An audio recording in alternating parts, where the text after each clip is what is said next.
നമസ്കാരം. എല്ലാവർക്കും ഭവന മീഡിയയുടെ മറ്റൊരു വീഡിയോയിലേക്ക് സ്വാഗതം. നിങ്ങൾ എൻ്റെ ചാനൽ ആദ്യമായിട്ടാണ് കാണുന്നതെങ്കിൽ ചാനൽ സബ്സ്ക്രൈബ് ചെയ്യുക. വീഡിയോ ഇഷ്ടപ്പെട്ടാൽ ലൈക്ക് ചെയ്യുക, ഷെയർ ചെയ്യുക, നിങ്ങളുടെ അഭിപ്രായങ്ങൾ കമൻറ്റ് ചെയ്യുക. ദക്ഷിണ റെയിൽവേ പുതിയൊരു പ്രസ്താവന ഇറക്കിയിട്ടുണ്ട്. ഇനി മുതൽ റെയിൽവേ സ്റ്റേഷനുകളിലും റെയിൽവേ ട്രാക്കുകളിലും വീഡിയോസ് എടുക്കുന്നവരെയും റീൽസ് ചിത്രീകരിക്കുന്നവരെയും പിടികൂടുന്നതായിരിക്കും. ഇങ്ങനെ പിടികൂടുന്നവരെ കാത്തിരിക്കുന്നത് 1000 രൂപ ഫൈനും അറസ്റ്റുമാണ്. ദക്ഷിണ റെയിൽവേ ഇങ്ങനൊരു തീരുമാനമെടുക്കാനുണ്ടായ കാരണം റെയിൽവേ സ്റ്റേഷനുകളിലെ മറ്റു യാത്രക്കാർക്കുണ്ടാകുന്ന ബുദ്ധിമുട്ടും റെയിൽവേ ട്രാക്കുകളിലെ അപകടങ്ങളും അപകട മരണങ്ങളുമാണ്.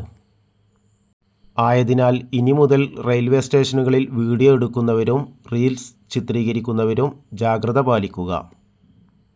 ഇങ്ങനെ വീഡിയോ എടുക്കുന്നവരെയും റീൽസ് ചിത്രീകരിക്കുന്നവരെയും പിടികൂടുന്നതിന് വേണ്ടി റെയിൽവേ പോലീസിനെയും റെയിൽവേയിലെ മറ്റു സേനാംഗങ്ങളെയും നിയോഗിച്ചിട്ടുണ്ട്. അതുപോലെ തന്നെ റെയിൽവേയിലെ CCTV ക്യാമറ നിരീക്ഷിക്കുന്നതുമായിരിക്കും. ഈ വീഡിയോ നിങ്ങൾക്ക് ഉപകാരപ്രദമായി എന്ന് വിചാരിക്കുന്നു. വീഡിയോ ഇഷ്ടപ്പെട്ടാൽ ലൈക്ക് ചെയ്യുക. ഈ വിവരം മറ്റുള്ളവരിലേക്ക് എത്തിക്കുന്നതിന് വേണ്ടി ഷെയർ ചെയ്യുക. ഈ വിഷയത്തിൽ നിങ്ങളുടെ അഭിപ്രായങ്ങൾ കമൻറ്റ് ചെയ്യുക.